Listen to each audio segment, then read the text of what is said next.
አንበሳውን አሳድጋለሁ ያለው ወታደር ገብሬ አበበ ይባላል። እንዲያሳድግ የተሰጠው አንበሳ ደግሞ መኩሪያ ነው። መኩሪያ ከከተማችን ከአዲስ አበባ ውስጥ ከህዝብ መሃል አድጎ ኖሮ ታሪክ ሰርቶ የሞተ አንበሳ ነው። ከአንበሳው ጋር አብሮ እየኖረ የሚያሳድግበት ጠባብ አንድ ክፍል ቤት ሶስተኛ ሻለቃ ግቢ ውስጥ ይሰጠዋል። እቺ ቤት ምንም እንኳን ጠባብ ብትሆን ገብሬ ካገባ በኋላ በትዳር የኖረው 8 ልጅ የወለደው 8ቱንም ልጆቹን ያሳደገው መኩሪያ የተባለው አንበሳ ትንሿ ቤት ውስጥ አብሯቸው እየኖረ ነው። ሌሎቹ ወታደሮች ገብሬ በአንበሳ ተበልቶ ሞተ የሚል መርዶ እንደሚሰሙ እርግጠኛ ነበሩ። ገብሬ ግን በአስደናቂ ሁኔታ አንበሳውን ገርቶ ከኢትዮጵያ አልፎ ከዓለም የሚመጡ ቱሪስቶችን በሚደንቅ ሁኔታ ከሰው ጋር ተግባብቶ የሚኖር አደረገው። ገብሬ ይሄን አንበሳ ማሳደግ እንደጀመረ አንበሳው ከጎረመሰ በኋላ ለመግራትና ለማለማመድ የሚያስቸግር ከሆነ አንበሳው በጥይት ተደብድቦ እንደሚገደል የተነገረው ቢሆንም ገብሬ ሜጀር ሳክሰን ከሚባል ስዊድናዊ ጋር በዘዴ ይዘውት ያለማመዱት ገብሬም በራሱ መንገድ አንበሳውን እየቀጣ ጥበብ በተሞላበት መልክ ስነስርዓት አስተምሮ መኩሪያን የጥይት ራት ከመሆን አዳነው። ነገር ግን የመኩሪያን አውሬነት የሚያስታውስ ጸባይ የሚያወጣባቸው ጊዜያትም ነበሩ።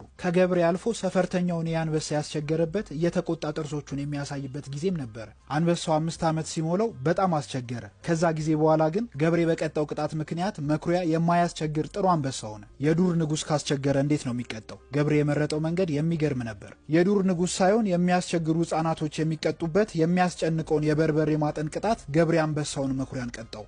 አንበሳው ተጨንቆ የሚያወጣቸውን የድረሱልኝ ጩኸት ገብሬ ሲሰማ አዝኖለት የትንሿን ቤት በር ከፍቶ ማጨሻውን አውጥቶ ቤቱን አናፈሰለት። ይሄ ለአንበሳ ወጣ ያለ ቅጣት ቢሆንም ግን ሁላችንም ማስተዋል ያለብን አንበሶች በመንጋ ሰብሰብ ብለው የሚኖሩ እንስሳት መሆናቸውንና የመኩሪያ እድሜ ላይ ያሉ አንበሶች በደንብ የሚጠነክሩበት የጉርምስና ሰዓታቸው ስለሆነ የመንጋውን መሪ የሚፈትኑበት ከመሪው የበለጠ ጥንካሬ እንዳላቸው ለመንጋው የሚያሳዩበት እድሜ ነው። መኩሪያ በጠነከረበት ሰዓት ሲያስቸግር ገብሬ አንበሳውን በርበሬ አጥኖ ማን የመንጋው መሪ እንደሆነ አሳይቶ መኩሪያ ገብሬን የሚያከብርና የሚሰማ አንበሳ እንዲሆን አደረገው። ከዛ ጊዜ በኋላ መኩሪያ ትንሽ ሲያስቸግር ገብሬ በዱላ ስለሚገርፈው ገብሬ ኮስተር ብሎ ዱላውን ጠበቅ አድርጎ ሲይዝ ያጠፋው ጥፋት እንዳለና ሊመታ እንደሆነ መኩሪያ ስለሚያቅ ስነ ስርዓት ይይዛል። ገብሬ መኩሪያን ከቀጣው በኋላ ትንሽ ቆይቶ እያሞገሰና እየዘፈነ ያባብለውና ይታረቀዋል። ቀጥቶ ሳያባብል ካሳደረው አንበሳው ቂም እንዳይዝ ከቀጣው በኋላ ሁሌም አባብሎና ታርቆት ነው የሚያድረው። አንበሳው ሲረጋጋና ማስቸገር ሲያቆም ገብሬ ይዞት እየወጣ መኩሪያን ከአዲስ አበባ ህዝብ ጋር አስተዋወቀው። ከግቢ አልፎ ከመንደር ዘልቆ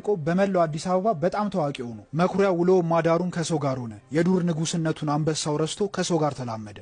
መኩሪያ ማንንም ሰው አጥቅቶ አያውቅም። ነገር ግን ገብሬን በመኩሪያ ፊት የሚቆጣው ቀርቶ የሚገላመጠው ሰው ራሱ በመኩሪያ አይን ውስጥ ገባ ማለት ቀን ጠብቆ መኩሪያ ይህንን ሰው ይጎዳዋል። ክፉ ሆኖ አይደለም እንደዚህ የሚያደርገው። በቃ ገብሬን የሚያስቀይምበት ሰው አንበሳው አይወድም። አንበሳው መኩሪያ በሚያኮርፍበት ጊዜ እንዲረጋጋ ጊዜ ይሰጠዋል። ከዛም እየዘፈነና እያፏጨ መኩሪያን ሲያሞግሰው መኩሪያ ቁጣና ኩርፊያውን ትቶ ገብሬን ተጠግቶ ይተሻሸዋል። ወደ ኢትዮጵያ የሚመጡ ቱሪስቶችን እንዲቀበል ስራ